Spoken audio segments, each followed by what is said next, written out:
ਅੰਮ੍ਰਿਤਸਰ ਸਾਹਿਬ ਦੀ ਪਵਿੱਤਰ ਧਰਤੀ, ਅੰਮ੍ਰਿਤਸਰ ਸਾਹਿਬ ਦੇ ਇਨਕਲਾਬੀ ਲੋਕ और ਵੱਖ-ਵੱਖ ਕਿੱਤਿਆਂ ਨਾਲ ਸੰਬੰਧਿਤ, ਵਪਾਰ ਨਾਲ ਸੰਬੰਧਿਤ, ਸਨਅਤਾਂ ਨਾਲ, ਉਦਯੋਗਾਂ ਨਾਲ ਸੰਬੰਧਿਤ ਜਿੰਨੇ ਵੀ ਸਨਅਤਕਾਰ ਇੱਥੇ ਪਹੁੰਚੇ ਨੇ, ਉਹਨਾਂ ਦਾ ਸਵਾਗਤ ਹੈ। ਚੱਲਿਆ ਹੋਇਆ ਇੱਕ ਇੱਕ ਕਦਮ ਸਾਡੇ ਸਿਰ ਮੱਥੇ ਹੈ। ਸਾਡੇ ਅੰਮ੍ਰਿਤਸਰ ਤੇ ਅੰਮ੍ਰਿਤਸਰ ਦੇ ਆਲੇ ਦੁਆਲੇ ਦੇ ਇਲਾਕੇ ਦੇ ਤੁਹਾਡੇ ਦੁਆਰਾ ਚੁਣੇ ਹੋਏ MLA ਸਾਹਿਬਾਨ, ਮੰਤਰੀ ਸਾਹਿਬਾਨ ਔਰ ਸਟੇਜ ਤੇ ਬੈਠੇ ਸਾਡੇ ਰਾਜ ਸਭਾ ਦੇ MP ਸਾਹਿਬਾਨ, ਸਾਰੇ ਆਫਿਸਰ ਸਾਹਿਬਾਨ, ਕਿਉਂਕਿ ਆਪਾਂ ਪੰਜਾਬ ਤੋਂ ਹਾਂ, ਆਪਾਂ ਹਰ ਰੋਜ਼ ਇੱਕ ਦੂਜੇ ਨੂੰ ਮਿਲਦੇ ਰਹਿੰਦੇ ਹਾਂ। ਸਭ ਤੋਂ ਵੱਧ ਧੰਨਵਾਦ ਇੱਕ ਚਸ਼ਮਦੀਦ ਗਵਾਹ ਦੇ ਤੌਰ 'ਤੇ, ਆਪ ਖੁਦ ਗਰੰਟੀਆਂ ਦੇਣ ਵੇਲੇ ਨਾਲ ਸੀ। ਅੱਜ ਉਹ ਚਸ਼ਮਦੀਦ ਗਵਾਹ ਦੇ ਤੌਰ 'ਤੇ ਅਰਵਿੰਦ ਕੇਜਰੀਵਾਲ ਜੀ ਇੱਥੇ ਪਹੁੰਚੇ ਨੇ ਕਿ ਸਾਡੀ ਸਰਕਾਰ ਜਿਹੜੀ ਹੈ, ਜਿਹੜੀਆਂ ਗਰੰਟੀਆਂ ਆਪਾਂ ਦਿੱਤੀਆਂ ਸੀ, ਉਹ ਕਰ ਰਹੀ ਹੈ ਪੂਰੀਆਂ ਜਾਂ ਨਾ। ਸੋ ਅਰਵਿੰਦ ਕੇਜਰੀਵਾਲ ਜੀ ਦਾ ਬਹੁਤ ਬਹੁਤ ਧੰਨਵਾਦ ਹੈ ਕਿ ਉਹਨਾਂ ਨੇ ਕੱਲ੍ਹ ਇੱਕ ਬੜਾ ਇਤਿਹਾਸਕ ਦਿਨ ਸੀਗਾ ਪੰਜਾਬ ਲਈ, ਐਜੂਕੇਸ਼ਨ ਸੈਕਟਰ 'ਚ ਸਕੂਲ ਆਫ ਐਮੀਨੈਂਸ ਛੇਟਾ ਵਿਖੇ ਉੱਥੇ ਉਹਦਾ ਉਦਘਾਟਨ ਕੀਤਾ। ਅਤੇ ਅੱਜ ਇੰਡਸਟਰੀਅਲ ਜਿਹੜਾ ਸਾਡੇ 4 ਨੇ ਇਸ ਤਰ੍ਹਾਂ ਦੇ, ਇੱਕ ਇਹਨੂੰ ਕੀ ਕਹਿ ਲਈਏ, ਮਿਲਣੀ ਹੈ ਇਹ, ਤੁਸੀਂ ਵੀ ਬੋਲਦੇ ਹੋ, ਅਸੀਂ ਵੀ ਬੋਲਦੇ ਹਾਂ। ਇਹ ਪਹਿਲਾਂ ਅੰਮ੍ਰਿਤਸਰ ਸਾਹਿਬ ਦੇ ਵਿੱਚ, ਸ਼ਾਮ ਨੂੰ ਅੱਜ ਲੁਧਿਆਣੇ, ਜਲੰਧਰ, ਪਰਸੋਂ ਕੱਲ੍ਹ ਨੂੰ ਲੁਧਿਆਣੇ ਅਤੇ ਮੋਹਾਲੀ। ਸੋ ਅਸੀਂ ਇਸੇ ਹਾਲ ਦੇ ਵਿੱਚ ਹੀ ਆਏ ਸੀ ਤੁਹਾਡੇ ਨਾਲ ਵਾਅਦੇ ਕਰਨ ਕਿ ਐਂ ਕਰ ਦਿਆਂਗੇ, ਐਂ ਕਰ ਦਿਆਂਗੇ। ਤੁਸੀਂ ਵੀ ਸੋਚਿਆ ਹੋਣਾ ਉਵੇਂ ਜਿਵੇਂ ਕਹਿੰਦੇ ਨੇ, ਜਿਵੇਂ ਦੂਜੇ ਕਹਿੰਦੇ ਨੇ, ਉਹ ਵੀ ਕਹਿੰਦੇ ਹੁੰਦੇ ਸੀ ਐਂ ਕਰ ਦਿਆਂਗੇ, ਐਂ ਕਰ ਦਿਆਂਗੇ। ਪਰ ਅਸੀਂ 1.5 ਸਾਲ ਬਾਅਦ ਇਹ ਕਹਿਣ ਆਏ ਹਾਂ ਕਿ ਐਂ ਕਰਤਾ, ਐਂ ਕਰਤਾ, ਆਹ ਕਰਤਾ, ਆਹ ਕਰਤਾ। ਆਹ ਫਰਕ ਹੈ, ਆਹ ਫਰਕ ਹੈ। ਸਾਡੇ ਉਹਨਾਂ ਦੇ ਮੈਨੀਫੈਸਟੋ ਹੁੰਦੇ ਨੇ, ਚੋਣਾਂ ਤੋਂ 1-2 ਦਿਨ ਪਹਿਲਾਂ ਬਣਾਉਂਦੇ ਨੇ। ਉਹ ਕਿਵੇਂ ਬਣਾਉਂਦੇ ਨੇ? ਦੂਜਿਆਂ ਦੇ ਦੇਖ ਕੇ। ਉਹ ਕਹਿੰਦੇ 3 ਲੱਖ ਨੌਕਰੀਆਂ ਦੇਣਗੇ, 4 ਲੱਖ ਲਿਖ ਦਿਓ, ਕਿਹੜਾ ਦੇਣੀ ਹੈ। ਉਹ ਕਹਿੰਦੇ 4 ਰੁਪਏ ਕਿਲੋ ਆਟਾ ਹੈ, 3 ਰੁਪਏ ਕਰ ਦਿਓ, ਕਿਹੜਾ ਦੇਣਾ ਹੈ। ਉਹ ਦੂਜਿਆਂ ਨੂੰ ਦੇਖ ਕੇ ਬਣਾਉਂਦੇ ਆ ਕਿ ਉਹ ਕੀ ਕਹਿੰਦੇ ਨੇ, ਆਪਾਂ ਫਿਰ ਉਹ ਤੋਂ ਵੱਧ ਵੱਡਾ ਗੱਪ ਮਾਰੀਏ, ਵੱਡਾ ਝੂਠ ਬੋਲੀਏ। ਜਦ ਕਿ ਅਸੀਂ ਫਿਗਰਸ ਦੇਖ ਕੇ ਵਾਅਦੇ ਕਰਦੇ ਹਾਂ, ਗਰੰਟੀਆਂ ਪੂਰੀਆਂ ਹੋ ਜਾਣਗੀਆਂ। ਆਪਾਂ ਬਿਜਲੀ ਫ੍ਰੀ ਦੀ ਅਨਾਉਂਸਮੈਂਟ ਤਾਂ ਕਰ ਦਾਂਗੇ, ਪਰ ਬਿਜਲੀ ਫ੍ਰੀ ਚਾਹੀਦੀ ਹੋਊਗੀ, ਕਰ ਦਿਆਂਗੇ ਪੂਰੀ। ਅੱਜ ਬਿਜਲੀ ਬੋਰਡ ਦੇ ਜਿਹੜੇ CMD ਨੇ ਬਲਦੇਵ ਸਿੰਘ ਸਰਾ, ਉਹ ਬੈਠੇ ਨੇ। 1 ਜੁਲਾਈ ਤੋਂ ਬਿਜਲੀ ਫ੍ਰੀ ਹੈ। ਅਤੇ ਸਰਾਂ ਸਾਹਿਬ, ਬਿਜਲੀ ਤਾਂ ਚਲੋ ਫ੍ਰੀ ਹੈ, 80% ਘਰਾਂ ਨੂੰ ਬਿਜਲੀ ਦਾ ਬਿੱਲ ਆਉਂਦਾ ਹੀ ਨਹੀਂ, 80-85% ਘਰਾਂ ਨੂੰ। ਪਰ ਤੁਹਾਡਾ ਤਾਂ ਨਹੀਂ ਪੈਸਾ ਰੱਖਿਆ ਸੀ ਕੋਈ? ਬਿਜਲੀ ਬੋਰਡ ਦੀ ਸਬਸਿਡੀ ਵੀ ਅਸੀਂ ਮੌਕੇ 'ਤੇ ਪੇ ਕਰਦੇ ਹਾਂ, ਵੀ ਇਹਨਾਂ ਨੂੰ ਘਾਟਾ ਨਹੀਂ ਪੈਣ ਦੇਣਾ ਅਸੀਂ। ਸੋ ਇਹ, ਕਿਉਂਕਿ ਇਹ ਜਿਹੜੀਆਂ ਪਾਲਿਸੀਜ਼ ਨੇ, ਇਹ ਸਾਨੂੰ ਕਿਉਂ ਆਉਂਦੀਆਂ ਨੇ ਕਰਨੀਆਂ, ਇਹ ਦੂਜਿਆਂ ਨੂੰ ਕਿਉਂ ਨਹੀਂ ਆਉਂਦੀਆਂ ਸੀ? ਉਹਨਾਂ ਦੇ ਜਿਹੜੇ ਪ੍ਰਧਾਨ ਨੇ ਨਾ, ਉਹ ਪੋਲੀਟੀਸ਼ੀਅਨ ਨੇ, ਅਤੇ ਜਿਹੜੇ ਸਾਡੇ ਪ੍ਰਧਾਨ ਨੇ, ਇਹ IRS ਅਫਸਰ ਨੇ, ਇਹ ਆਪਣਾ ਇਨਕਮ ਟੈਕਸ ਦੇ ਕਮਿਸ਼ਨਰ ਰਹੇ ਨੇ। ਇਹਨਾਂ ਨੂੰ ਪਤਾ ਹੈ ਨਾ, ਇਨਕਮ ਟੈਕਸ ਤੋਂ ਬਾਅਦ ਤੁਹਾਨੂੰ ਤਾਂ ਵੱਧ ਪਤਾ ਹੋਊਗਾ ਇਨਕਮ ਟੈਕਸ ਬਾਰੇ। ਇਨਕਮ ਟੈਕਸ ਵਾਲਿਆਂ ਨੂੰ ਪਤਾ ਹੁੰਦਾ ਨਾ, ਪੈਸਾ ਲਿਆਉਣਾ ਕਿੱਥੋਂ ਹੈ ਅਤੇ ਲਾਉਣਾ ਕਿੱਥੇ ਹੈ, ਜਾਂ ਪੈਸਾ ਆਉਂਦਾ ਕਿੱਥੇ ਆ ਅਤੇ ਲੱਗਦਾ ਕਿੱਥੇ ਹੈ। ਸੋ ਇਸ ਕਰਕੇ ਅਸੀਂ ਵਾਅਦੇ ਉਹੀ ਕਰਦੇ ਹਾਂ ਜਿਹੜੇ ਪੂਰੇ ਕਰ ਸਕੀਏ। ਅੱਜ ਬੜੀਆਂ ਅੱਛੀਆਂ ਗੱਲਾਂ ਸੁਣਨ ਨੂੰ ਮਿਲੀਆਂ, ਕੁਝ ਸੁਝਾਅ ਮਿਲੇ, ਉਹ ਸਾਰੇ ਅਸੀਂ ਪੂਰੇ ਕਰਾਂਗੇ। ਕੁਝ ਇਸ ਤਰ੍ਹਾਂ ਦੇ ਸੁਝਾਅ ਜਿਹੜੇ ਸਾਨੂੰ ਨਹੀਂ ਪਤਾ ਸੀ, ਪਤਾ ਲੱਗ ਗਏ, ਅਸੀਂ ਇਮੀਡੀਏਟਲੀ ਉਹਨਾਂ 'ਤੇ ਐਕਸ਼ਨ ਸ਼ੁਰੂ ਕਰਾਂਗੇ। ਬਾਰਡਰ ਏਰੀਏ ਦੀ ਜਿਹੜੀ ਆਈਡੈਂਟੀਫਿਕੇਸ਼ਨ ਦੀ ਗੱਲ ਕੀਤੀ ਸੀ ਕਿ ਜਦੋਂ ਅਸੀਂ ਅਪਲਾਈ ਕਰਦੇ ਹਾਂ ਤਾਂ ਬਾਰਡਰ ਏਰੀਏ ਨੂੰ ਜਿਹੜੀਆਂ ਛੋਟਾਂ ਨੇ ਉਹ ਵਿੱਚ ਅਪਲਾਈ ਨਹੀਂ ਹੁੰਦੀਆਂ, ਉਹ ਵਿੱਚ ਹੀ ਲੈ ਲਈਆਂ ਜਾਂਦੀਆਂ ਨੇ ਤੇ ਬਾਅਦ ਦੇ ਵਿੱਚ ਕਹਿੰਦੇ ਵੀ ਰਿਫੰਡ ਹੈ ਨਹੀਂ, ਕਿਉਂਕਿ ਕਹਿੰਦੇ ਸਰਕਾਰ ਦੀ ਜੇਬ ਵਨ ਵੇ ਹੁੰਦੀ ਹੈ, ਆਉਂਦੇ ਆਉਂਦੇ ਹੀ ਹੈ, ਜਾਂਦੇ ਨਹੀਂ ਉੱਥੋਂ। ਸੋ ਮੈਂ ਸਾਰੇ ਜਿੰਨੇ ਵੀ ਅਨੁਰਾਗ ਜੀ ਬਾਰਡਰ ਏਰੀਆ ਆਈਡੈਂਟੀਫਿਕੇਸ਼ਨ ਕਰਕੇ 6 ਬਾਰਡਰ ਦੇ ਜ਼ਿਲ੍ਹੇ ਨੇ ਆਪਣੇ, ਪਠਾਨਕੋਟ ਤੋਂ ਲੈ ਕੇ ਗੁਰਦਾਸਪੁਰ ਤੋਂ ਲੈ ਕੇ ਅੰਮ੍ਰਿਤਸਰ, ਤਰਨਤਾਰਨ, ਫਿਰੋਜ਼ਪੁਰ ਤੱਕ, ਅੱਗੇ ਅਬੋਹਰ, ਫਾਜ਼ਿਲਕਾ, ਤੁਸੀਂ ਇਹਨਾਂ ਦੀ ਆਈਡੈਂਟੀਫਿਕੇਸ਼ਨ ਕਰਕੇ ਉਹਦੇ ਵਿੱਚ ਜਦੋਂ ਕੋਈ ਬੰਦਾ ਫਾਜ਼ਿਲਕਾ ਦੀ ਜਾਂ ਅੰਮ੍ਰਿਤਸਰ ਦੀ ਇੰਡਸਟਰੀ 'ਚ ਆਪਣਾ ਐਡਰੈਸ ਭਰਦਾ ਹੈ ਤਾਂ ਉਹ ਜਿਹੜਾ ਐਗਜ਼ੰਪਸ਼ਨ ਜਿਹੜੀ ਦੇਣੀ ਹੈ ਉਹ ਬਟਨ ਜਿਹੜਾ ਔਨ ਹੋ ਜੇ ਤਾਂ ਕਿ ਪਤਾ ਲੱਗੇ, ਕੰਪਿਊਟਰ ਨੂੰ ਵੀ ਪਤਾ ਹੋਵੇ ਕਿ ਇਹ ਬਾਰਡਰ ਜ਼ਿਲ੍ਹੇ ਲਈ ਅਪਲਾਈ ਹੈ। ਇਸ ਕਰਕੇ ਅੱਜ ਕੱਲ੍ਹ ਤਾਂ ਆਰਟੀਫਿਸ਼ੀਅਲ ਇੰਟੈਲੀਜੈਂਸ ਆ ਗਈ, ਜੋ ਮਰਜ਼ੀ ਕਰ ਲਓ ਕੁਐਸਚਨ। ਸੋ ਉਹ ਵੀ ਹੋ ਗਿਆ। ਦੂਜਾ, ਪਾਣੀ ਦੀ ਇੱਕ ਵੱਡੀ ਸਮੱਸਿਆ ਕਿ ਧਰਤੀ 'ਚੋਂ ਪਾਣੀ ਜਿਹੜਾ ਲੈਂਦੇ ਹਾਂ ਉਹ ਇੱਕ ਤਾਂ ਵੈਸੇ ਧਰਤੀ 'ਚੋਂ ਪਾਣੀ ਖਤਮ ਹੋ ਰਿਹਾ ਹੈ, ਦੂਜਾ ਤੁਸੀਂ ਕਿਹਾ ਵੀ ਉਹਦੇ 'ਤੇ ਉਹ ਸਾਨੂੰ ਮਹਿੰਗਾ ਪੈ ਰਿਹਾ ਹੈ। ਸੋ ਇਹਦੇ ਲਈ ਕ੍ਰਿਸ਼ਨ ਕੁਮਾਰ ਜੀ ਇਰੀਗੇਸ਼ਨ ਸੈਕਟਰੀ ਨੇ, ਪਹਿਲਾਂ ਤਾਂ ਇਹਨਾਂ ਲਈ ਮੈਂ ਇੱਕ ਵਾਰੀ ਤੁਹਾਨੂੰ ਕਹੂੰਗਾ ਕਿ ਤਾਲੀਆਂ ਇਹਨਾਂ ਨੇ ਫਲੱਡਸ ਦੇ ਵਿੱਚ ਔਰ ਪਾਣੀਆਂ ਨੂੰ ਕਿਵੇਂ ਖੇਤਾਂ ਤੱਕ ਪਹੁੰਚਾਉਣਾ ਉਹਦੇ ਵਿੱਚ ਬਹੁਤ ਕਮਾਲ ਦਾ ਕੰਮ ਕੀਤਾ ਹੈ। 80 ਪੰਜਾਬ ਵਾਲੇ ਜਿਹੜੇ ਆ ਆਪਣਾ 32-33% ਪਾਣੀ ਹੀ ਨਹਿਰੀ ਪਾਣੀ ਇਸਤੇਮਾਲ ਕਰ ਰਹੇ ਸੀ। ਅਸੀਂ ਹੁਣ ਪਾਈਪਾਂ ਪਾ ਕੇ ਉਹਨਾਂ ਨੂੰ ਜਿਹੜਾ ਹੈ ਉਹ ਲੈ ਗਏ ਖੇਤਾਂ ਤੱਕ। 40-40 ਸਾਲਾਂ ਬਾਅਦ ਪਾਣੀ ਦੇਖਿਆ ਲੋਕਾਂ ਨੇ, 35-35 ਸਾਲਾਂ ਬਾਅਦ ਪਾਣੀ ਲੋਕਾਂ ਨੇ ਦੇਖਿਆ। ਸੋ ਕ੍ਰਿਸ਼ਨ ਕੁਮਾਰ ਜੀ, ਧਰਤੀ ਵਾਲਾ ਪਾਣੀ ਬਾਅਦ 'ਚ ਡਿਸਕਸ ਕਰ ਲਾਂਗੇ, ਪਹਿਲਾਂ ਆਪਾਂ ਇਹਨਾਂ ਨੂੰ ਕਿਉਂ ਨਾ ਨਹਿਰੀ ਪਾਣੀ ਜਿਹੜਾ ਪਾਈਪਾਂ ਦੇ ਕੇ ਆਪਾਂ ਇੰਡਸਟਰੀਆਂ ਨੂੰ ਨਹਿਰ ਦੇ ਪਾਣੀ ਦੀ ਜਿਹੜੀ ਉਹ ਕਿੰਨੇ ਚਿਰ 'ਚ ਪੋਸੀਬਲ ਹੋ ਸਕਦੀ ਹੈ ਜਾਂ ਕਿੰਨਾ ਕੁ ਉਹਦਾ ਟਾਈਮ ਬਾਉਂਡ ਹੋਊਗਾ? ਇਹ ਤੁਸੀਂ ਬਾਈਕ ਲੈ ਲਓ। ਹਾਂਜੀ, ਕਿਉਂਕਿ ਵੱਡੀ ਸਮੱਸਿਆ, ਬਹੁਤ ਵੱਡੀ ਸਮੱਸਿਆ। ਆਪਾਂ ਵੀ ਪਾਈਪਾਂ ਪਾਉਣ ਲਈ ਅਸੀਂ ਕੋਈ ਪੈਸਾ ਨਹੀਂ ਲੈਂਦੇ ਕਿਸੇ ਤੋਂ। ਪਹਿਲਾਂ ਸੀਗਾ 90% ਸਰਕਾਰ ਦਾ ਸੀ, 10% ਪੰਚਾਇਤ ਦਾ ਸੀ। ਅਸੀਂ 100% ਹੀ ਆਪਣਾ ਕਰਤਾ, 10% ਕਈ ਵਾਰੀ ਪੰਚਾਇਤਾਂ ਕੋਲ ਪੈਸੇ ਹੁੰਦੇ ਨਹੀਂ। ਸਰ ਇਹ ਇੰਡਸਟਰੀ ਦੇ ਜਿਵੇਂ ਕਲਸਟਰਸ ਹੈ, ਜਿਵੇਂ ਆਮ ਤੌਰ ਤੇ ਸਰ ਡਾਈਂਗ ਇੰਡਸਟਰੀ ਹੈ, ਇਹਨਾਂ ਨੂੰ ਪਾਣੀ ਦੀ ਜ਼ਿਆਦਾ ਲੋੜ ਹੁੰਦੀ ਹੈ, ਪੁਰਾਣੇ ਸ਼ਹਿਰਾਂ ਦੇ ਵਿੱਚ ਵੀ ਹੈ। ਤੇ ਸਰ ਇਹਦੇ ਵਿੱਚ ਸੁਝਾਅ ਇਹ ਆਇਆ ਹੈ ਕਿ ਇਹਨਾਂ ਦੇ ਕਲਸਟਰਸ ਬਣ ਜਾਣ, ਉਹਨਾਂ ਕਲਸਟਰਸ ਤੱਕ ਅਸੀਂ ਨਹਿਰਾਂ ਆਪਣੀ ਲੱਗਦੀਆਂ ਨੇੜੇ ਤੇੜੇ ਸਾਰੇ ਲੱਗਦੀਆਂ। ਸਰ ਕੋਈ ਪੰਜਾਬ ਦੇ ਵਿੱਚ ਇਹੋ ਜਿਹੀ ਜਗ੍ਹਾ ਨਹੀਂ ਹੈ ਸਰ ਜਿੱਥੇ ਨਹਿਰ ਦੀ ਪਾਣੀ ਦੀ ਅਵੇਲੇਬਿਲਿਟੀ ਨਾ ਹੋ ਸਕੇ। ਪਾਣੀ ਦੀ ਅਵੇਲੇਬਿਲਿਟੀ ਹੋ ਜਾਏਗੀ ਸਰ, ਔਰ ਨਹਿਰ ਦਾ ਪਾਣੀ ਜੇ ਆਪਾਂ ਯੂਜ਼ ਕਰਾਂਗੇ ਤਾਂ ਉਤਨਾ ਹੀ ਗਰਾਊਂਡ ਵਾਟਰ ਜਿਹੜਾ ਅੰਦਰੋਂ ਸਰ ਪਾਣੀ ਹੈ ਉਹ ਘੱਟ ਨਿਕਲੇਗਾ। रेट भी सर जो नहरी पानी की जो पॉलिसी बनाई सी सर रेट वो भी सर अंडर कंसिडरेशन है सर, उस पर भी सर विचार करना सर। ठीक है जी, तो आने वाले दिनों फिर ਆਪਾਂ ਇਹ ਤੇ ਜਿਵੇਂ ਆਪਾਂ ਖੇਤਾਂ ਨੂੰ ਪਾਣੀ ਦੇਣ ਦੀ ਮੁਹਿੰਮ ਹੈ ਇਸ ਤਰ੍ਹਾਂ ਇੰਡਸਟਰੀ ਨੂੰ ਵੀ ਪਾਣੀ ਦੇਣ ਨੂੰ ਪੈਰਲਲ। ਸਰ ਮੈਨੂੰ ਲੱਗਦਾ ਹੈ ਕਿ ਇੱਥੇ ਜ਼ਿਆਦਾ ਦਿੱਕਤ ਨਹੀਂ ਆਏਗੀ ਕਿਉਂਕਿ ਆਲਰੇਡੀ ਆਪਣੇ ਕੋਲ ਨਹਿਰਾਂ ਹੈਗੀਆਂ, ਜਿੱਥੇ ਜਿੱਥੇ ਇੰਡਸਟਰੀ ਲੱਗੀ ਹੈ ਉੱਥੇ ਆਲੇ ਦੁਆਲੇ ਬਿਲਕੁਲ ਨੇੜੇ ਤੇੜੇ ਉੱਥੇ ਆਲਰੇਡੀ ਨਹਿਰ ਪਾਣੀ ਮਤਲਬ ਮੌਜੂਦ ਹੈ ਸਰ, ਮਿਲ ਜਾਏਗਾ ਜੀ। ਕਨੈਕਟੀਵਿਟੀ ਕਰਨੀ ਹੈ ਸਰ, ਉਹ ਕਰ ਦੇंगे ਜੀ।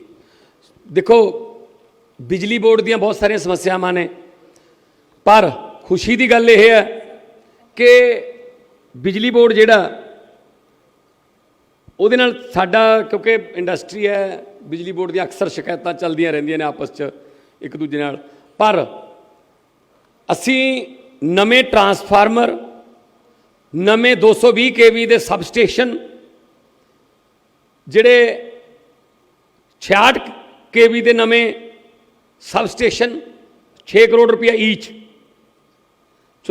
66 kV ਦੇ 6 ਕਰੋੜ ਰੁਪਏ ਈਚ ਬਾਈ ਮਈ 2024 ਤੱਕ 18 ਯਾਨੀ ਕਿ 3 ਲੋਪੋਕੇ, ਰਾਮ ਤੀਰਥ ਤੇ ਫੋਕਲ ਪੁਆਇੰਟ ਨਵੇਂ 66 kV ਦੇ ਜਿਹੜੇ ਸਟੇਸ਼ਨ ਨੇ ਉਹ ਤਿਆਰ ਹੋ ਜਾਣਗੇ। ਤੁਹਾਨੂੰ ਮਿਲੂਗੀ ਬਿਜਲੀ, ਤੁਹਾਡੇ ਲਈ ਹੋਊਗੀ। ਫਿਰ ਵੱਡੀ ਗੱਲ ਇੱਕ ਗੱਲ ਕੀਤੀ ਸੀਗੀ, ਚੱਠਾ ਸਾਹਿਬ ਨੇ ਵੀ ਗੱਲ ਕੀਤੀ ਸੀ ਕਿ ਪੁਲਿਸਿੰਗ, 2 ਨਵੀਆਂ ਅਨਾਉਂਸਮੈਂਟਾਂ ਅਸੀਂ ਅੱਜ ਕਰਨ ਲੱਗੇ ਹਾਂ ਪੁਲਿਸ ਨਾਲ ਸੰਬੰਧਿਤ, ਖਾਸ ਤੌਰ ਤੇ ਅੰਮ੍ਰਿਤਸਰ ਨਾਲ ਸੰਬੰਧਿਤ। ਪਹਿਲੀ ਕਿ ਅਸੀਂ ਅੰਮ੍ਰਿਤਸਰ ਦੇ ਵਿੱਚ ਇੱਕ ਟੂਰਿਜ਼ਮ ਨਾਲ ਰਿਲੇਟਡ ਪੁਲਿਸ ਦਾ ਯੂਨਿਟ ਬਣਾਉਣ ਲੱਗੇ ਹਾਂ, ਅਲੱਗ ਵਰਦੀ, ਵਧੀਆ ਚੰਗੇ ਇੰਗਲਿਸ਼ ਸਪੀਕਿੰਗ ਮੁੰਡੇ ਕੁੜੀਆਂ, ਤਾਂ ਕਿ ਕੋਈ ਟੂਰਿਸਟ ਆਵੇ ਉਹਨੂੰ ਇਹ ਵਰਦੀ ਤੋਂ ਹੀ ਪਤਾ ਲੱਗ ਜੇ ਕਿ ਇਹ ਮੇਰਾ ਹੈਲਪਰ ਹੈ, ਇਹ ਮੈਨੂੰ ਕੋਈ ਦਿੱਕਤ ਹੈ ਤਾਂ ਮੈਂ ਇਹਦੇ ਨਾਲ ਗੱਲ ਕਰ ਸਕਦਾ। ਇੱਕ ਟੂਰਿਸਟ ਨਾਲ ਰਿਲੇਟਡ ਪੁਲਿਸ ਯੂਨਿਟ ਜਿਹੜਾ ਉਹ ਅੰਮ੍ਰਿਤਸਰ ਦੇ ਵਿੱਚ ਅਸੀਂ ਉਹਦਾ ਪਾਇਲਟ ਪ੍ਰੋਜੈਕਟ ਇੱਥੇ ਕਰ ਰਹੇ ਹਾਂ। ਅਤੇ ਅੰਮ੍ਰਿਤਸਰ ਵੈਸੇ ਵੀ ਸਭ ਦੇ ਦਿਲਾਂ ਦੇ ਨੇੜੇ ਆ, ਸਾਡੇ ਵੀ ਦਿਲਾਂ ਦੇ ਨੇੜੇ ਹੈ। 1 ਲੱਖ ਫੁੱਟਫਾਲ ਹੈ ਜੀ ਇੱਕ ਦਿਨ ਦੀ ਸਰ। ਤਾਂ ਫਿਰ ਕਿਉਂਕਿ ਅਸੀਂ ਤਾਂ ਹੋਰ ਵਧਾਉਣ ਲੱਗੇ ਹਾਂ ਇਹਨੂੰ, ਤਾਂ ਸਾਨੂੰ ਇਹ ਚੀਜ਼ ਦੀ ਲੋੜ ਪੈਣੀ ਹੈ। ਅਤੇ ਫਿਰ ਨੰਬਰ 2, ਤੁਸੀਂ ਟਰਾਂਸਪੋਰਟ ਜਿਹੜੇ ਟ੍ਰੈਫਿਕ ਹੈ ਕਾਫੀ ਹੱਦ ਤੱਕ ਕੰਟਰੋਲ ਹੋ ਗਈ ਹੈ, ਪਰ ਹਜੇ ਵੀ ਬਹੁਤ ਸਾਰੇ ਐਸੇ ਏਰੀਏ ਨੇ ਜਿੱਥੇ ਜਾਮ ਲੱਗਦੇ ਨੇ। ਅਸੀਂ ਹੁਣ ਪੁਲਿਸਿੰਗ ਦੇ ਵਿੱਚ ਅਤੇ ਟ੍ਰੈਫਿਕਿੰਗ ਦੇ ਵਿੱਚ ਆਰਟੀਫਿਸ਼ੀਅਲ ਇੰਟੈਲੀਜੈਂਟ ਇੰਟਰੋਡਿਊਸ ਕਰ ਰਹੇ ਹਾਂ। ਪੰਜਾਬ ਪਹਿਲਾ ਸੂਬਾ ਜਿਹਨੇ ਆਪਣੀ ਨਵੀਂ ਸੜਕ ਸੁਰੱਖਿਆ ਫੋਰਸ ਬਣਾਉਣ ਦਾ ਫੈਸਲਾ ਕੀਤਾ ਹੈ, ਸਿਰਫ ਸੜਕਾਂ 'ਤੇ। ਔਰ ਉਹਨਾਂ ਕੋਲੇ ਟੋਇਟਾ ਦੀਆਂ ਗੱਡੀਆਂ ਜਿਹੜੀਆਂ ਫਾਈਨਲ ਹੋਈਆਂ ਨੇ, ਵੱਡੀਆਂ ਗੱਡੀਆਂ ਜੋ ਦੁਬਈ ਪੁਲਿਸ ਕੋਲੇ ਅੱਜ ਗੱਡੀਆਂ ਨੇ, ਉਹ ਅੱਜ ਅਸੀਂ ਉਹਨਾਂ ਨੂੰ ਗੱਡੀਆਂ 129 ਗੱਡੀਆਂ ਦੇਵਾਂਗੇ। ਉਹ ਸਾਰੀਆਂ ਉਹ ਪੁਲਿਸ ਜਿਹੜੀ ਹੈ ਇਕੱਲੀਆਂ ਸੜਕਾਂ 'ਤੇ ਰਹੂਗੀ। ਬਸ ਹਰ 30 ਕਿਲੋਮੀਟਰ ਦੇ ਰੇਡੀਅਸ 'ਚ ਤੁਹਾਨੂੰ ਗੱਡੀ ਮਿਲੂਗੀ ਗਸ਼ਤ ਕਰਦੀ। ਔਰ ਇਕੱਲੀ ਗੱਡੀ ਨਹੀਂ ਹੋਊਗੀ, ਉਹ ਕੋਈ ਚਲਾਨ ਕੱਟਣ ਵਾਸਤੇ ਨਹੀਂ ਬਣਾ ਰਹੇ ਅਸੀਂ। ਮੈਂ ਪਾਰਲੀਮੈਂਟ ਦੇ ਵਿੱਚ ਸਵਾਲ ਉਠਾਇਆ ਸੀਗਾ, ਮੈਂ ਮੈਂਬਰ ਰੈਫਰੈਂਸ ਸਰਵਿਸ ਦੇ ਵਿੱਚੋਂ ਡਾਟਾ ਕਢਾਇਆ ਸੀ 2019 'ਚ, ਹੁਣ ਤਾਂ ਵੱਧ ਗਿਆ ਹੋਊਗਾ। 14 ਬੰਦੇ ਹਰ ਰੋਜ਼ ਪੰਜਾਬ ਦੇ ਵਿੱਚ ਔਨ ਦਾ ਸਪੌਟ ਮਰਦੇ ਨੇ ਜੀ ਐਕਸੀਡੈਂਟਾਂ 'ਚ ਸੜਕ 'ਤੇ, ਔਰ ਹਾਈਐਸਟ ਇਨ ਇੰਡੀਆ। 14 ਨੂੰ ਕਰ ਲਓ, 30 ਨਾਲ ਗੁਣਾ 420 ਹੋ ਗਏ, ਤਾਂ ਉਹਨੂੰ 12 ਨਾਲ ਗੁਣਾ ਕਰ ਲਓ, 52-5300 ਬੰਦਾ ਮਰ ਜਾਂਦਾ ਜੀ ਇੱਕ ਸਾਲ 'ਚ, ਜਿਹੜਾ ਕਿ ਬਚਾਇਆ ਜਾ ਸਕਦਾ। SSF ਸੜਕ ਸੁਰੱਖਿਆ ਫੋਰਸ ਇਸੇ ਕੰਮ 'ਤੇ ਹੋਊਗੀ ਕਿ ਕੋਈ ਟਰੱਕ ਖੜ ਗਿਆ, ਉਹਨੂੰ ਚੱਕ ਕੇ ਸਾਈਡ 'ਤੇ ਕਰਤਾ, ਉਹਨੂੰ ਟੋ ਕਰਕੇ, ਕੋਈ ਕਿਤੇ ਐਕਸੀਡੈਂਟ ਹੋ ਗਿਆ ਉੱਥੇ ਪਹੁੰਚ ਗਏ, ਉਹਨਾਂ ਕੋਲੇ ਹਰ ਫੈਸਿਲਿਟੀ ਹੋਊਗੀ, ਫਸਟ ਏਡ ਤੋਂ ਲੈ ਕੇ ਉਹਨਾਂ ਕੋਲ ਗੈਸ ਕਟਰ ਤੱਕ ਹੋਣਗੇ ਕਿ ਕਿਸੇ ਦੀ ਜਾਨ ਬਚਾ ਸਕੀਏ। ਸੋ ਇਸ ਕਰਕੇ ਜੇ ਆਪਾਂ ਪਹਿਲੇ ਸਾਲ 'ਚ 50% 'ਤੇ ਵੀ ਲਾਇਆ, 2500 ਬੰਦੇ ਦੀ ਜਾਨ ਬਚ ਜੂਗੀ ਜੀ। ਇਹ ਤੋਂ ਵੱਡਾ ਪੁੰਨ ਕੀ ਹੋ ਸਕਦਾ ਜੀ। ਸੋ ਉਹ ਅਸੀਂ ਵਰਦੀ ਵਗੈਰਾ ਫਾਈਨਲ ਹੋ ਗਈ, ਗੱਡੀਆਂ ਦੇ ਆਰਡਰ ਚਲੇ ਗਏ, ਬਸ ਅੱਗੇ ਲਾਂਚਿੰਗ ਹੀ ਆ ਬਸ ਹੁਣ ਤਾਂ। ਔਰ ਵਧੀਆ ਨੌਜਵਾਨ ਮੁੰਡੇ ਕੁੜੀਆਂ ਉਹ SSF ਦੇ ਵਿੱਚ ਸੜਕ 'ਤੇ ਤੁਹਾਨੂੰ ਕੋਈ ਦਿੱਕਤ ਆਵੇ ਤਾਂ ਤੁਸੀਂ ਪਾਓਗੇ ਕਿ ਤੁਹਾਡੇ 2-3 ਮਿੰਟ ਦੇ ਜਿਹੜਾ ਰੇਡੀਅਸ ਦੇ ਵਿੱਚ ਹੀ ਕੋਈ ਨਾ ਕੋਈ ਪੁਲਿਸ ਤੁਹਾਡੀ ਹੈਲਪ ਕਰਨ ਲਈ ਆਊਗਾ। ਬਾਕੀ ਇੰਡਸਟਰੀ ਜਿਹੜੀ ਹੈ, ਮੈਂ ਇਹ ਮੰਨਦਾ ਹੁੰਦਾ ਕਿ ਇਹ ਇੰਡਸਟਰੀ ਜਿਹੜੀ ਹੈ ਅੰਨਦਾਤਾ ਹੈ, ਕਿੰਨੇ ਹਜ਼ਾਰਾਂ ਬੰਦੇ ਕੰਮ ਕਰਦੇ ਆ। ਜੇ ਇੰਡਸਟਰੀ ਵਿਸ਼ਵਾਸ ਪ੍ਰਗਟ ਕਰਦੀ ਹੈ ਤੁਹਾਡੇ 'ਚ, ਇਹ ਤੁਹਾਡੇ ਲਈ ਖਾਸ ਤੌਰ 'ਤੇ ਤੁਹਾਡੀ ਪੋਲੀਟੀਕਲ ਪਾਰਟੀ ਜਾਂ ਸਰਕਾਰ ਦੇ ਵਿੱਚ ਜੇ ਵਿਸ਼ਵਾਸ ਪ੍ਰਗਟ ਕਰਦੇ ਆ ਨਾ ਇੰਡਸਟਰੀਲਿਸਟ, ਇਹ ਤੋਂ ਵੱਡਾ ਕੋਈ ਇਨਾਮ ਨਹੀਂ ਹੋ ਸਕਦਾ। ਕਿਉਂਕਿ ਇੰਡਸਟਰੀਲਿਸਟ ਵਿਸ਼ਵਾਸ ਕਦੋਂ ਕਰਦਾ? ਇੰਡਸਟਰੀਲਿਸਟ ਵਿਸ਼ਵਾਸ ਉਦੋਂ ਕਰਦਾ ਸਭ ਤੋਂ ਲੇਟ ਆ ਉਹ, ਪਰ ਕਿਉਂਕਿ ਉਹਨੂੰ ਪੰਗੇ ਬਹੁਤ ਪੈਂਦੇ ਆ ਨਾ। ਇੰਡਸਟਰੀਲਿਸਟ ਵਿਸ਼ਵਾਸ ਉਦੋਂ ਕਰਦਾ ਜਦੋਂ ਉਹਨੂੰ ਕਰਪਸ਼ਨ ਫਰੀ ਮਾਹੌਲ ਮਿਲ ਜੇ। ਇੰਡਸਟਰੀਲਿਸਟ ਵਿਸ਼ਵਾਸ ਉਦੋਂ ਕਰਦਾ ਜਦੋਂ ਜਿਹੜੇ ਸੂਬੇ 'ਚ ਲਾਅ ਐਂਡ ਆਰਡਰ ਦੀ ਹਾਲਤ ਜਿਹੜੀ ਹੈ ਉਹ ਪਰਫੈਕਟ ਹੋਵੇ। ਇੰਡਸਟਰੀਲਿਸਟ ਵਿਸ਼ਵਾਸ ਉਦੋਂ ਕਰਦਾ ਜਦੋਂ ਉਹਨੂੰ ਇਹ ਲੱਗੇ ਕਿ ਮੈਨੂੰ ਮੇਰੇ ਫੈਕਟਰੀ ਜਾਣ ਵੇਲੇ ਅਤੇ ਘਰ ਜਾਣ ਵੇਲੇ ਪ੍ਰਾਊਡ ਫੀਲ ਹੁੰਦਾ, ਮੈਨੂੰ ਸਰਕਾਰ ਮੈਨੂੰ ਟੈਕਸ ਦਾਤਾ ਕਹਿੰਦੀ ਹੈ, ਨਾ ਕਿ ਮੈਨੂੰ ਚੋਰ ਕਹਿੰਦੀ ਹੈ। ਆਮ ਤੌਰ 'ਤੇ ਚੋਰ ਕਿਹਾ ਜਾਂਦਾ ਰਹਿੰਦਾ ਇੰਡਸਟਰੀਲਿਸਟ ਵਿਸ਼ਵਾਸ। ਸੋ ਜਦੋਂ ਕਿਤੇ ਕੋਈ ਸਵਾਲ ਉੱਠਦਾ ਹੈ, ਕਹਿੰਦੇ ਪੰਜਾਬ 'ਚ ਲਾਅ ਐਂਡ ਆਰਡਰ, ਸਭ ਤੋਂ ਵੱਡਾ ਜਵਾਬ ਇੰਡਸਟਰੀਅਲਿਸਟ ਦਿੰਦੇ ਨੇ। ਉਹ ਕਹਿੰਦੇ ਭਾਈ ਅਸੀਂ ਤਾਂ ਸਾਰਾ ਯੂਪੀ ਉੱਧਰੋਂ ਮੱਧ ਪ੍ਰਦੇਸ਼ ਛੱਡ ਕੇ ਪੰਜਾਬ 'ਚ ਆ ਗਏ। ਟਾਟਾ ਸਟੀਲ ਵਾਲੇ 2600 ਕਰੋੜ ਰੁਪਇਆ ਲਾ ਰਹੇ ਨੇ, ਆਫਟਰ ਜਮਸ਼ੇਦਪੁਰ ਸੈਕੰਡ ਬਿਗੈਸਟ ਹੋਊਗਾ ਉਹਨਾਂ ਦਾ, ਅਤੇ ਉਹ ਐਵੇਂ ਹੀ ਆ ਗਏ। ਫਿਰ ਉਹ ਭਾਈ ਦੇਖ ਕੇ ਆਉਂਦੇ ਆ, ਇੰਡਸਟਰੀਅਲਿਸਟ ਦੇਖ ਕੇ ਆਉਂਦਾ ਕਿ ਇੱਥੇ ਮੇਰਾ ਪੈਸਾ ਸੇਫ ਹੈ ਜਾਂ ਨਹੀਂ। ਹੁਣ ਮਨੀਪੁਰ 'ਚ ਇੰਡਸਟਰੀ ਲੱਗ ਜੂਗੀ ਜੀ, ਜਿਸ ਕਿਸਮ ਦੀ ਨਫ਼ਰਤ ਫੈਲ ਗਈ ਉੱਥੇ। ਤੁਸੀਂ ਇਹ ਇੰਡਸਟਰੀਲਿਸਟ ਕਹਿੰਦਾ ਮੈਂ ਇਹਨਾਂ 'ਚ ਜਦੋਂ ਕੀ ਲੈਣਾ ਯਾਰ, ਉੱਥੇ ਲੜਾਈ ਨਾ ਹੋਵੇ, ਉੱਥੇ ਸਟ੍ਰਾਈਕਾਂ ਨਾ ਹੋਣ, ਉੱਥੇ ਮਾਰ ਧਾੜ ਨਾ ਹੋਵੇ, ਮੈਂ ਉੱਥੇ ਕੰਮ ਕਰਾਂ ਅਤੇ ਮੇਰਾ ਪ੍ਰੋਡਕਸ਼ਨ ਜਿਹੜੀ ਹੈ ਉਹ ਸਰਕਾਰ ਵਧਾਉਣ ਦੇ ਵਿੱਚ ਸਾਡੀ ਹੈਲਪ ਕਰਦੀ ਹੋਵੇ ਤਾਂ ਇੰਡਸਟਰੀਲਿਸਟ ਵਿਸ਼ਵਾਸ ਕਰਦਾ ਜੀ। ਸੋ ਅਸੀਂ ਬਹੁਤ ਲੱਕੀ ਹਾਂ ਇਸ ਮਾਮਲੇ 'ਚ। ਦਿੱਲੀ ਦਾ ਇੰਡਸਟਰੀਲਿਸਟ ਅਰਵਿੰਦ ਕੇਜਰੀਵਾਲ 'ਚ ਵਿਸ਼ਵਾਸ ਕਰਦਾ, ਤੁਸੀਂ ਸਾਡੇ 'ਚ ਵਿਸ਼ਵਾਸ ਜਤਾ ਰਹੇ ਹੋ। ਹਾਂ ਤਾਂ 1.5 ਸਾਲ ਹੀ ਹੋਇਆ ਇਹਨਾਂ ਨੂੰ, ਉੱਥੇ 8 ਸਾਲ ਹੋ ਗਏ, ਔਰ ਇਹਨਾਂ ਨੇ ਐਸੇ ਐਸੇ ਕਮਾਲ ਦੇ ਆਈਡੀਏ ਉੱਥੇ ਕੱਢੇ ਹੋਏ ਨੇ। ਉਦੋਂ ਬੈਟ ਸੀ, ਹੁਣ ਤਾਂ GST ਆ ਗਿਆ, ਤਾਂ ਬੈਟ ਸੀ 12.5%।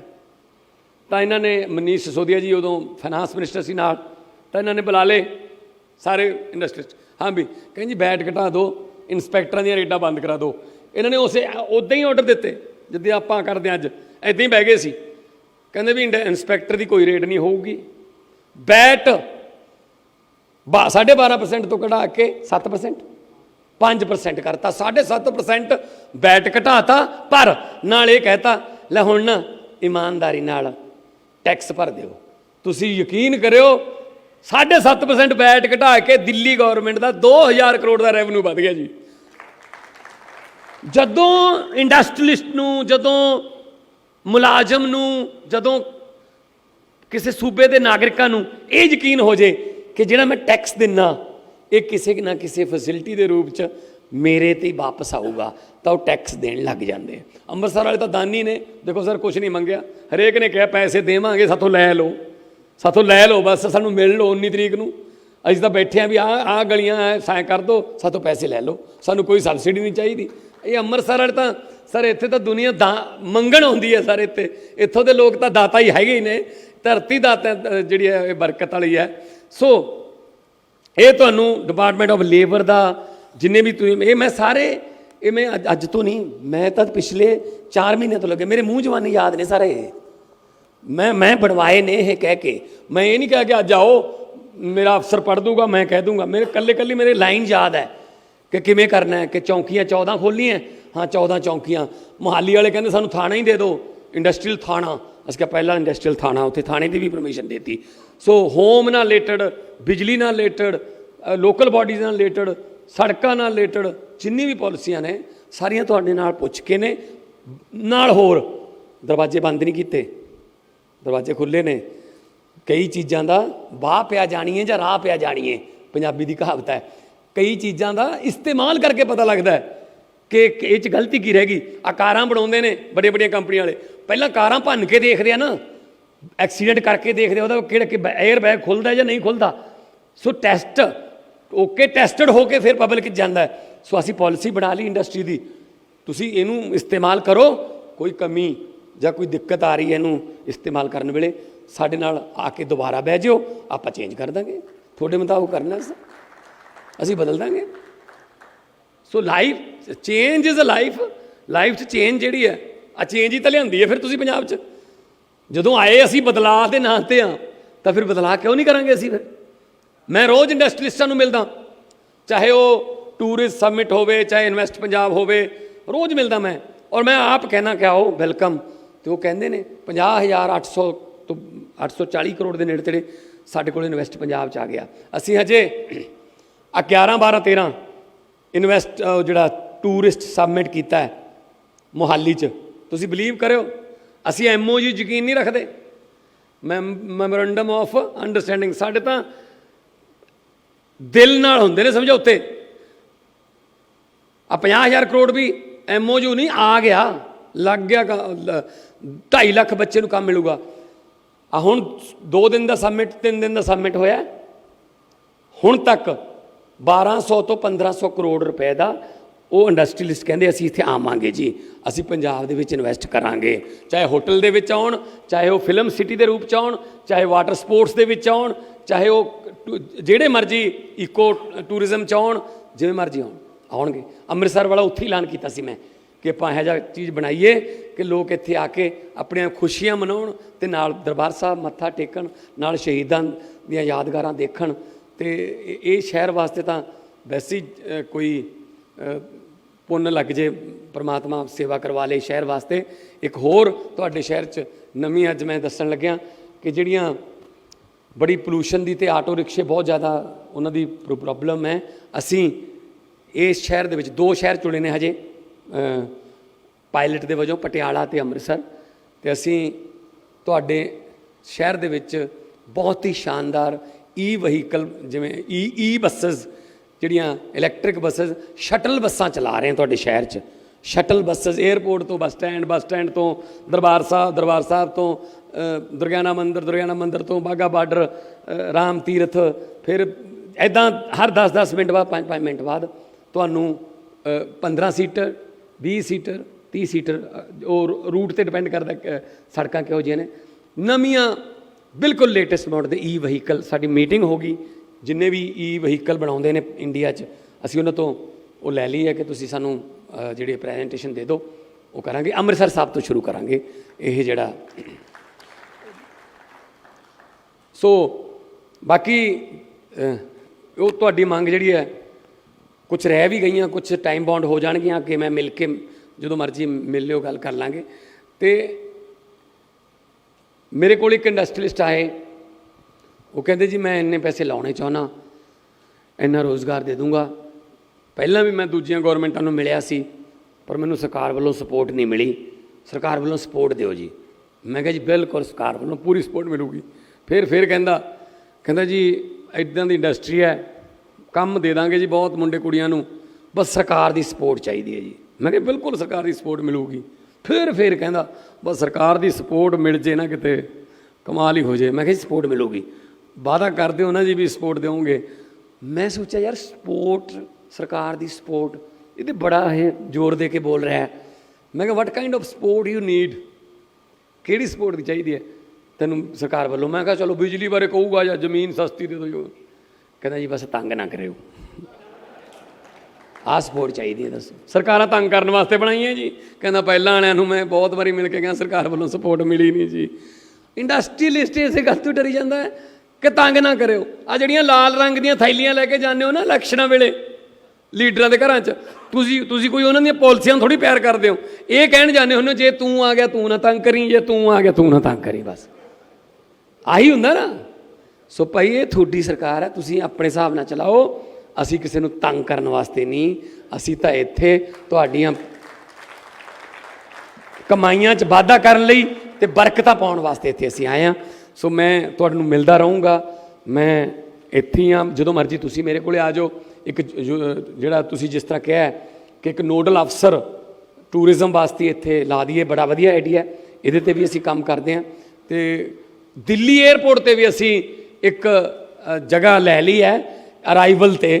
ਦਿੱਲੀ ਏਅਰਪੋਰਟ 'ਤੇ Punjab help centre Delhi airport 'ਤੇ ਅਸੀਂ ਖੋਲਾਂਗੇ, ਤਾਂ ਕਿ ਕੋਈ ਆਉਂਦਾ ਪੰਜਾਬ ਨੂੰ ਆਉਣਾ, ਉਹਨੇ ਕੋਈ ਦਿੱਕਤ ਆਉਂਦੀ ਹੈ, ਕੋਈ ਵੋਲਵੋ ਬੱਸਾਂ ਕਿੱਥੋਂ ਲੈਣੀਆਂ ਨੇ ਜਾਂ ਕਿਸੇ ਦੀ ਫਲਾਈਟ ਮਿਸ ਹੋ ਗਈ ਜਾਂ ਕੋਈ ਹੋਰ। ਅਤੇ ਬਾਕੀ ਅੰਮ੍ਰਿਤਸਰ ਸਾਹਿਬ ਅਤੇ ਮੋਹਾਲੀ, ਇਹਦੇ ਵਾਸਤੇ ਸਾਡੀ ਗੱਲ ਚੱਲ ਰਹੀ ਹੈ। ਇੱਥੋਂ ਅੰਮ੍ਰਿਤਸਰ ਸਾਹਿਬ ਤੋਂ ਸਿੱਧੀਆਂ ਟੋਰਾਂਟੋ ਜਾਂ ਸਿੱਧੀਆਂ ਜਿਹੜਾ ਵੈਸਟਰਨ ਵਰਲਡ ਹੈ, ਜਿਹਦੇ 'ਚ ਲੰਡਨ ਵੀ ਹੈ ਜਾਂ ਜਿਹਦੇ ਵਿੱਚ ਸ਼ਿਕਾਗੋ ਜਾਂ ਨਿਊਯਾਰਕ ਹੈ ਜਾਂ ਕੈਲੀਫੋਰਨੀਆ, ਅਸੀਂ ਇਨ ਟੱਚ ਹਾਂ ਏਵੀਏਸ਼ਨ ਮਿਨਿਸਟਰੀ ਨਾਲ ਕਿ ਸਾਨੂੰ ਇੱਥੋਂ ਕਿਤੇ ਇੰਟਰਨੈਸ਼ਨਲ ਫਲਾਈਟਾਂ ਮਿਲ ਜਾਣ, ਸਾਡੇ ਬਾਰੇ ਨਿਆਰੇ ਹੋ ਜਾਣੇ ਆ। ਅਸੀਂ ਪਹਿਲਾਂ ਹੀ ਜਿਹੜਾ ਅੰਮ੍ਰਿਤਸਰ ਸਾਹਿਬ ਜਿਹੜਾ ਗੁਰੂਆਂ ਦੀ ਬਰਕਤ ਵਾਲੀ ਧਰਤੀ ਹੈ, ਜੇ ਸਾਡਾ ਇਹ ਸੈਲੀਬ੍ਰੇਸ਼ਨ ਪੁਆਇੰਟ ਹੋ ਗਿਆ, ਇਹ ਸਾਡੇ ਈ ਵਹੀਕਲਸ ਹੋ ਗਏ, ਇੰਟਰਨੈਸ਼ਨਲ ਏਅਰਪੋਰਟ ਹੋ ਗਏ, ਆਹ ਹੋਟਲ 'ਚ ਭਾਈ ਸਾਹਿਬ ਕਹਿੰਦੇ ਸੀ ਅਸੀਂ 500 ਕਰੋੜ 700 ਕਰੋੜ ਰੁਪਇਆ ਹੋਟਲ ਇੰਡਸਟਰੀ 'ਚ। ਤਾਂ ਅੰਮ੍ਰਿਤਸਰ ਸਾਹਿਬ ਜਿਹੜਾ ਹੈ ਉਹ ਤਾਂ ਫਿਰ ਦੁਨੀਆ ਦੇ ਨਕਸ਼ੇ 'ਤੇ, ਪਹਿਲਾਂ ਵੀ G20 ਅਸੀਂ ਅੰਮ੍ਰਿਤਸਰ ਦੇ ਵਿੱਚ ਰੱਖਿਆ ਤਾਂ ਕਿ ਪਤਾ ਲੱਗੇ ਕਿ ਸਾਡਾ ਜਿਹੜਾ ਕਲਚਰ ਕੀ ਹੈ। ਬੜਾ ਖੁਸ਼ ਗਏ ਸਾਰੇ ਮੁਲਕਾਂ ਵਾਲੇ ਜਿਹੜੇ ਦੋ GST ਇੱਥੇ ਹੋਏ ਸੀ, ਐਜੂਕੇਸ਼ਨ ਅਤੇ ਲੇਬਰ ਦੇ। ਸੋ ਤੁਹਾਡਾ ਸਹਿਯੋਗ ਪਿਆਰ ਹਮੇਸ਼ਾ ਨਾਲ ਬਣਿਆ ਰਹੇ। ਬਹੁਤ ਬਹੁਤ ਤੁਹਾਡਾ ਧੰਨਵਾਦ, ਤੁਸੀਂ ਪਿਆਰ ਸਤਿਕਾਰ ਨਾਲ ਸੁਣਿਆ। ਅਤੇ ਬਾਕੀ ਜੋ ਵੀ, ਕਿਉਂਕਿ ਜਿੱਥੇ ਸਮੱਸਿਆ ਹੁੰਦੀ ਹੈ ਉੱਥੇ ਹੱਲ ਹੁੰਦਾ, ਤਾਂ ਜੇ ਕੋਈ ਸਮੱਸਿਆ ਵੀ ਹੈਗੀ ਹੈ ਤਾਂ ਨਾਲ ਹੱਲ ਵੀ ਜ਼ਰੂਰ ਨਾਲ ਲੈ ਕੇ ਆਇਓ ਕਿ ਹਾਂ ਇਹਦਾ ਕਰ ਸਕਦੇ ਹਾਂ, ਕਰ ਸਕਦੇ ਹੋਏ ਤਾਂ ਜ਼ਰੂਰ ਕਰਾਂਗੇ। ਬਹੁਤ ਬਹੁਤ ਧੰਨਵਾਦ, ਬਹੁਤ ਬਹੁਤ ਮਿਹਰਬਾਨੀ। ਥੈਂਕ ਯੂ ਸਰ, ਬਹੁਤ ਬਹੁਤ ਧੰਨਵਾਦ ਮਾਨਯੋਗ ਮੁੱਖ ਮੰਤਰੀ ਪੰਜਾਬ ਸਰਕਾਰ ਜੀ ਦਾ। ਹੁਣ ਮੈਂ ਬੇਨਤੀ ਕਰੂੰਗਾ ਅੱਜ ਦੇ chief guest Shri Arvind Kejriwal ji, honourable chief minister of Delhi, to come and grace ਦੀ ਓਕੇਜ਼ਨ। ਸਰ,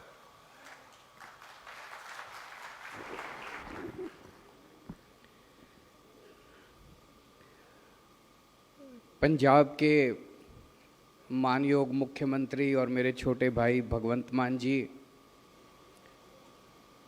हमारी मंत्री अनमोल गगन मान जी, मंच पे बैठे हुए हमारे सभी सम्मानित राज्यसभा मेंबर्स, चीफ सेक्रेटरी साहब, सभी ऑफिसर्स और अमृतसर के कोने कोने से आए हुए सभी व्यापारी और उद्योगपति दोस्तों, भाइयों, आप सब लोगों को मेरा नमस्कार, सबको मेरा प्रणाम, सत श्री अकाल। आज यहाँ आके और आप सब लोगों की बातें सुन के बहुत अच्छा लगा। अमृतसर गुरुओं की धरती, पवित्र धरती मानी जाती है और इस पवित्र धरती से, गुरुओं के आशीर्वाद से 2 बड़े काम पिछले 2 दिन में हम लोगों ने शुरू किए हैं। कल हम लोगों ने पंजाब का पहला स्कूल ऑफ एमिनेंस शुरू किया, मतलब एक सरकारी स्कूल शुरू किया, शानदार सरकारी स्कूल। आप सब लोग भी ज़रूर उसको देख के आइएगा, आपको यकीन नहीं होगा कि सरकारी स्कूल ऐसा हो सकता है। और मैं चैलेंज करता हूं कि पूरे पंजाब के अंदर कोई भी प्राइवेट स्कूल इंफ्रास्ट्रक्चर के मामले में उस सरकारी स्कूल को मात नहीं दे सकता। वो सभी प्राइवेट स्कूल से ज़्यादा अच्छा आपको दिखाई देगा। उसमें सभी किस्म की फैसिलिटीज़ हैं, शानदार क्लासरूम्स हैं, ई बोर्ड हैं, स्मार्ट क्लासरूम्स हैं, सारे स्पोर्ट्स फैसिलिटीज़ हैं। ऐसा सरकारी स्कूल आपने ज़िंदगी में नहीं देखा होगा, सरकारी तो छोड़ो, प्राइवेट स्कूल भी नहीं देखा होगा। तो कल पहला स्कूल हम लोगों ने शुरू किया और अब हमारा मिशन है कि पंजाब के सारे सरकारी स्कूल हमें वैसे ही बनाने हैं। हमारा मिशन है कि चाहे बच्चा गरीब के घर पैदा हो, चाहे अमीर के घर पैदा हो, उसे अच्छी शिक्षा देना किसी भी जिम्मेदार सरकार का काम है। शिक्षा जो है वो पैसे की मोहताज नहीं होनी चाहिए। तो अगर गरीबों के बच्चे आज सरकारी स्कूल में इसलिए जाते हैं, उनके पास पैसे नहीं होते, लेकिन अब ऐसे स्कूल बनाएंगे कि मैं चैलेंज के साथ कह सकता हूँ, यहाँ इस हॉल के अंदर, मैं जानता हूँ कि आप में से आप सब लोग जो हैं बहुत पैसे वाले लोग हैं। आधे से ज़्यादा लोग, अगर आधे से ज़्यादा लोगों को अपने बच्चों को सरकारी स्कूल में भर्ती नहीं करा दिया तो हमारी सरकार बनने का कोई फ़ायदा नहीं। और आज गुरुओं के आशीर्वाद से हम दूसरा अच्छा काम करने शुरू कर रहे हैं कि इंडस्ट्री और व्यापार को जो परेशानियां होती थी बहुत ज़्यादा, अभी किसी ने मुझे बताया, यहाँ से शायद स्टील एंड फाउंड्री इंडस्ट्री के कोई थे, 882 यूनिट्स होती थी किसी ज़माने में और अब 126 बच गई हैं। तो हम तरक्की के रास्ते पे जा रहे हैं कि हम उल्टा जा रहे हैं? डेवलपमेंट बंद हो रहा है कि डेवलपमेंट हो रहा है? इसे चेंज करना है। पहले अगर 882 होती थी और हमारी सरकार 5 साल के अंदर अगर ये 2000 नहीं हुई तो फिर सरकार बनने का कोई फायदा नहीं है। मुझे याद है इसी हॉल के अंदर चुनाव के पहले हमने आप लोगों के साथ टाउन हॉल किया था और उस टाउन हॉल के अंदर आप में से कुछ लोग आए थे, आज कुछ लोग नए भी आए हैं। आप में से कई लोगों ने अपनी अपनी समस्याएं बताई थी, अपने अपने सुझाव दिए थे और यहाँ बैठ के मैं सारे सुझाव लिख रहा था। मेरे फ़ोन के ऊपर सारे मैंने लिखे हुए हैं। जितने सुझाव उस टाइम दिए थे, ये हमारी, मैं हमेशा कहता हूँ कि चुनाव के पहले पार्टियां घोषणा पत्र करती हैं, संकल्प पत्र करती हैं, फलाना करती हैं। हमने शुरू की थी गारंटी। अब कई सारी पार्टियों ने ये गारंटी शब्द भी चोरी कर लिया, वो भी कहने लगी हैं कि गारंटी गारंटी गारंटी। लेकिन जो हमारी गारंटी होती है वो केजरीवाल की गारंटी होती है। केजरीवाल की गारंटी और कोई पार्टी नहीं दे सकती। जो हम कहते हैं वो करते हैं। आज हम आप लोगों के बीच में ये कहने के लिए आए हैं कि जो जो गारंटी हम लोगों ने दी थी इंडस्ट्री को लेके, उनमें से कई सारे वादे हमने पूरे किए हैं और उससे भी बहुत ज़्यादा किया है। पिछले 1-1.5 महीने पहले सारे अखबारों के अंदर एडवर्टाइजमेंट्स निकाल के और अलग अलग तरीके से फ़ोन नंबर जारी करके, तरह व्हाट्सएप नंबर जारी करके इंडस्ट्री से उनकी समस्याएं पूछी गई। आप लोगों में मैं अभी नोट कर रहा था, 3 किस्म की मोटी मोटी समस्याएं देखी। इंडिविजुअल प्रॉब्लम्स, जैसे अभी किसी ने कहा जी हमारी तो इंडस्ट्री मध्य प्रदेश जा रही थी, मैंने अपने पिताजी को कहा कि एक मौका पंजाब में करके देखते हैं, और फिर मेरा बिजली का कनेक्शन मिल गया। इंडिविजुअल प्रॉब्लम्स बहुत लोगों की थी, वो इंडिविजुअल प्रॉब्लम सॉल्व हुई। इंफ्रास्ट्रक्चर की प्रॉब्लम्स, यहाँ पे फोकल पॉइंट के अंदर सड़कें नहीं हैं, उनकी समस्याएं थी। मान साहब ने अभी ऑन द स्पॉट आपके लिए 14 करोड़ या 18 करोड़ रुपए सैंक्शन कर दिए।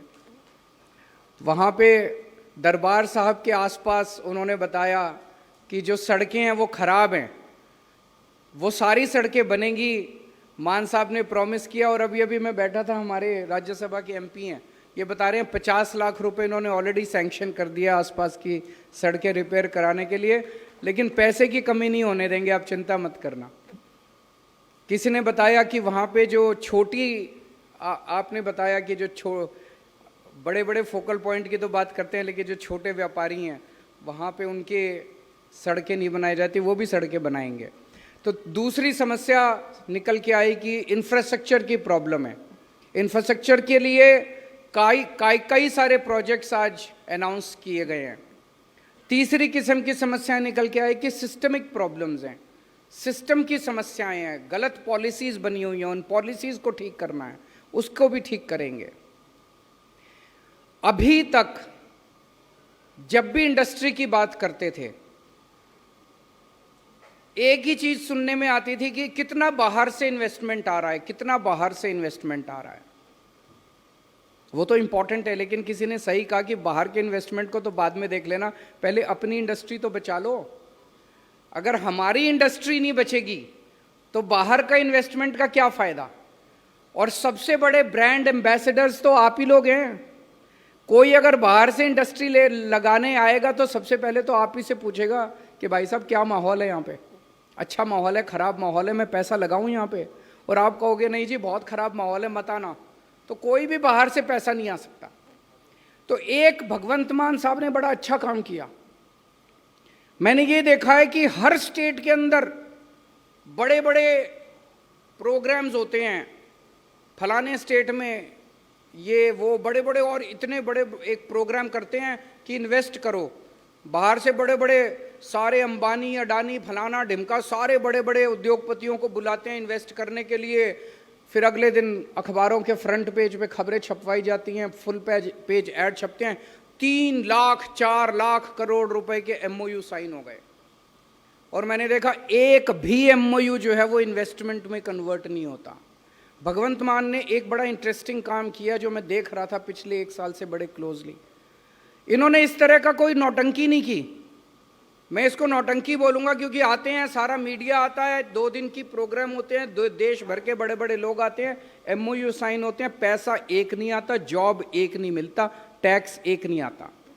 इन्होंने देश में जाके, ये हैदराबाद गए, चेन्नई गए, बॉम्बे गए, बेंगलोर गए, वहां इन्होंने जाके 1-to-1 मीटिंग करी इंडस्ट्रियलिस्ट्स के साथ।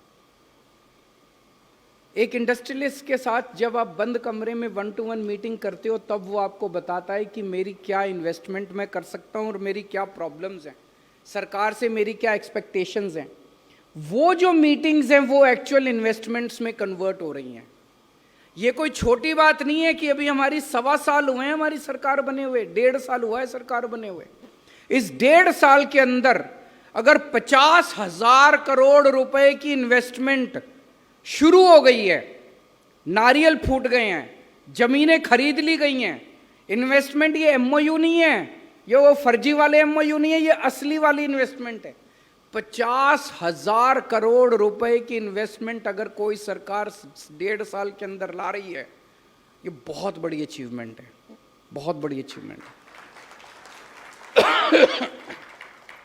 लेकिन जब हम ये डिस्कस कर रहे थे, मैं और भगवंत मान साहब, की 50,000 करोड़ की इन्वेस्टमेंट आ रही है, मैं अभी देख रहा था, it will create 2,86,000 jobs, 2,86,000 jobs create होंगे। अभी इन्होंने 35,000-36,000 जॉब्स तो ऑलरेडी दे दिए सरकारी महकमे में, लेकिन ये इंडस्ट्री जब लग जाएंगी, टाटा स्टील लगेगा और दूसरी कई सारी इंडस्ट्रीज आ रही हैं, ये जब इंडस्ट्रीज लग जाएंगी, ये 2,86,000 जॉब्स क्रिएट करेंगी। आज सबसे बड़ी प्रॉब्लम तो इसी हमारे पंजाब में नशा इसीलिए तो है कि जॉब्स नहीं है हमारे यूथ के पास।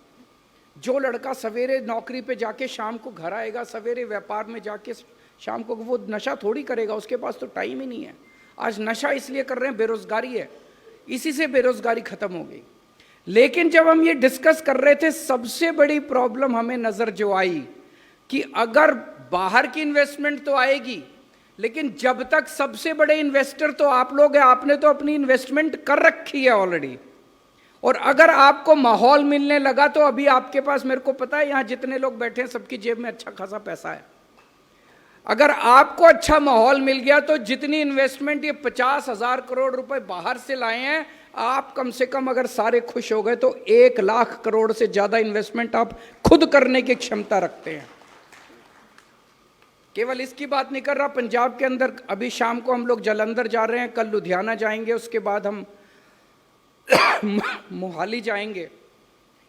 पंजाब के जितने इंडस्ट्रियलिस्ट्स हैं, पंजाब के अंदर आज जिन लोगों का स्टेक है, जिन लोगों का इंडस्ट्री और व्यापार में स्टेक है, अगर वो लोग माहौल से खुश हो गए और उनको लगने लगा कि उनकी इन्वेस्टमेंट सेफ है, मैं समझता हूं आप 1,00,000 1,50,000 करोड़ रुपए से ज्यादा का इन्वेस्टमेंट आज पंजाब के अंदर करने की क्षमता रखते हैं।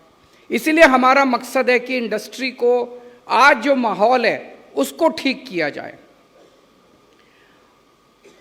बीच में पिछले 15-20 साल के अंदर पंजाब के अंदर माहौल ऐसा हुआ कि सारी इंडस्ट्री पंजाब से निकल के दूसरे राज्यों में जाने लगे, मध्य प्रदेश जाने लगी, इधर जाने लगी, उधर जाने। इसको वापस लेके आना है और आप लोगों को यहीं रोकना है और आप लोगों को और इन्वेस्ट करने के लिए हमें तैयार करना है। तो हमारा एक मकसद आज की ये करने का था। मैंने जैसे बताया, जब मैं चुनाव के पहले मैं और भगवंत मान साहब आपके बीच में आए थे, हमने सारी समस्याएं नोट की थी। हमने कहा था ये तो करेंगे ही करेंगे, लेकिन उस दिन जब हम चुनाव के पहले आए थे, हम आपसे रिश्ता बनाने के लिए आए थे। ऐसा नहीं कि वो 4 समस्याएं, 5 समस्याएं, 10 समस्याएं, 15 समस्याएं, 20 समस्याएं अगर हमने सॉल्व कर दी तो बस जिंदगी की सारी प्रॉब्लम सॉल्व हो गई, ऐसा नहीं है। आज कुछ समस्याएं हैं, कल और नई समस्याएं निकलेंगी, परसों तीसरी नई समस्या निकलेगी।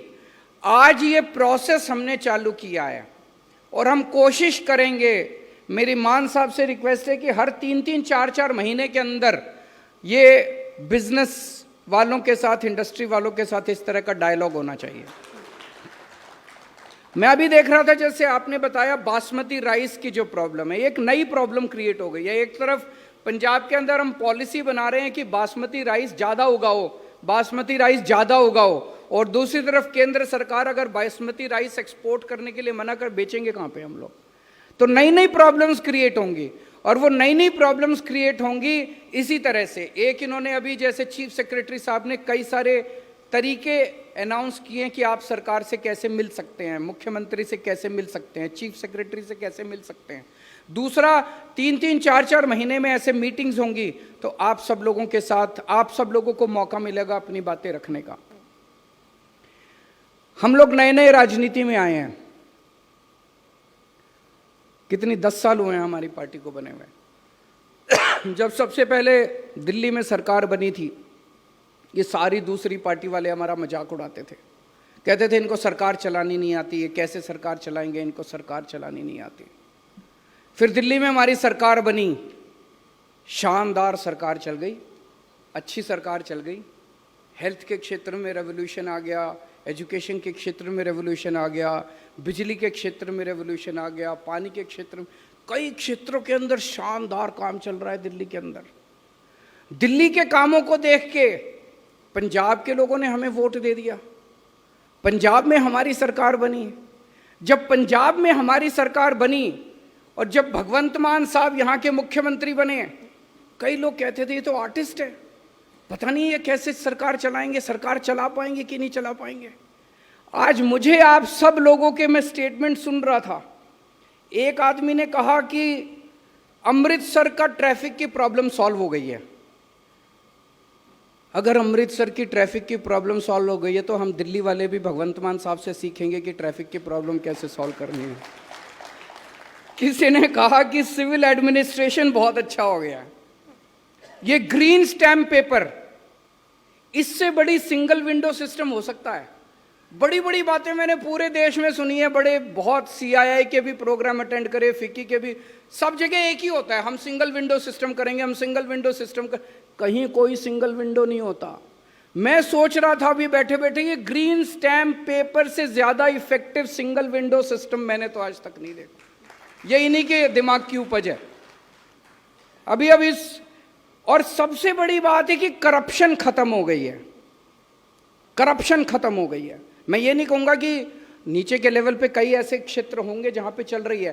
पहले जो एक सिस्टमिक तौर पे नीचे से पैसा चलता था और ऊपर तक मंत्रियों तक और मुख्यमंत्री तक पहुंचता था, अब मंत्री और मुख्यमंत्रियों तक नहीं पहुंचता, अफसरों तक नहीं, नीचे होगा, उसको भी टैकल कर रहे हैं, लेकिन काफी हद तक करप्शन पे लगाम लगी है।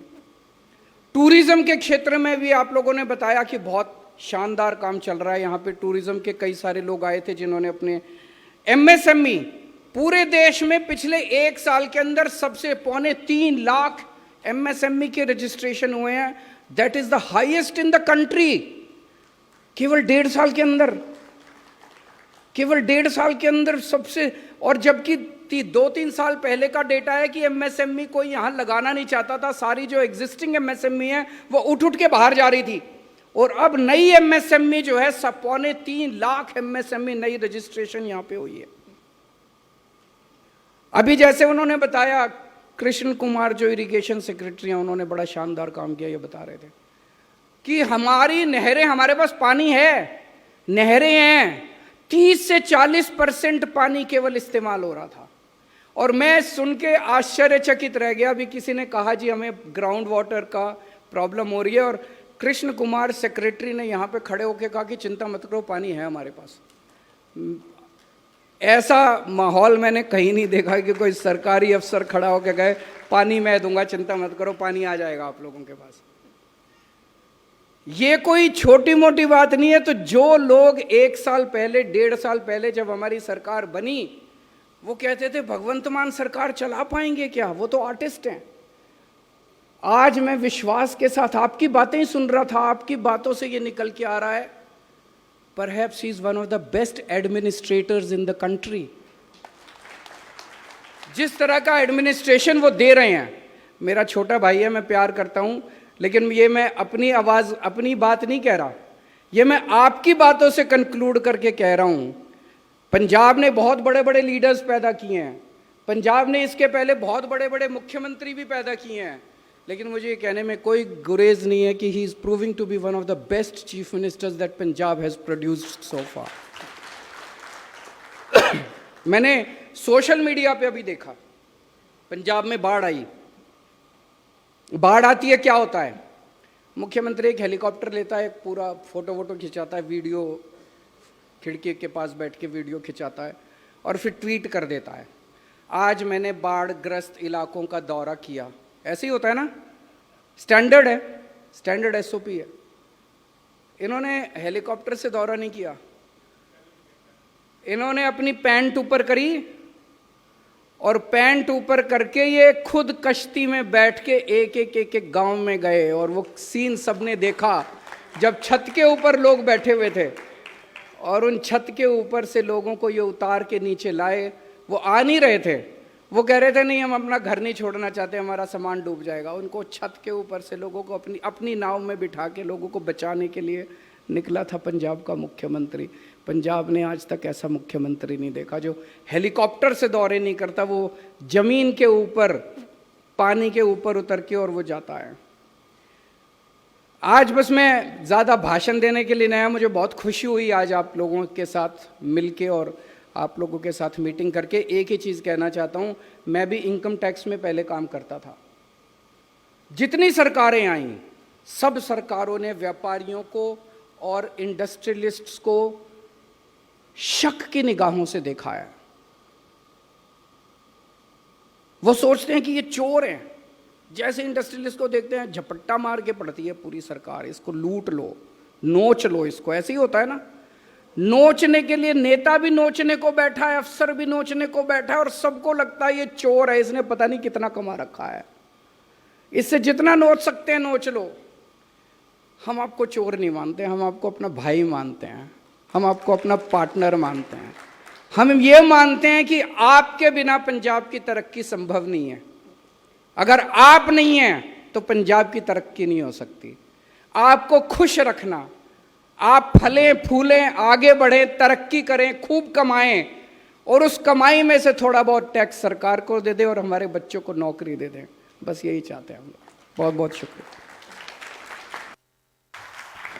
बहुत बहुत धन्यवाद। Thank you so much all the dignity on stage and my industrial brothers.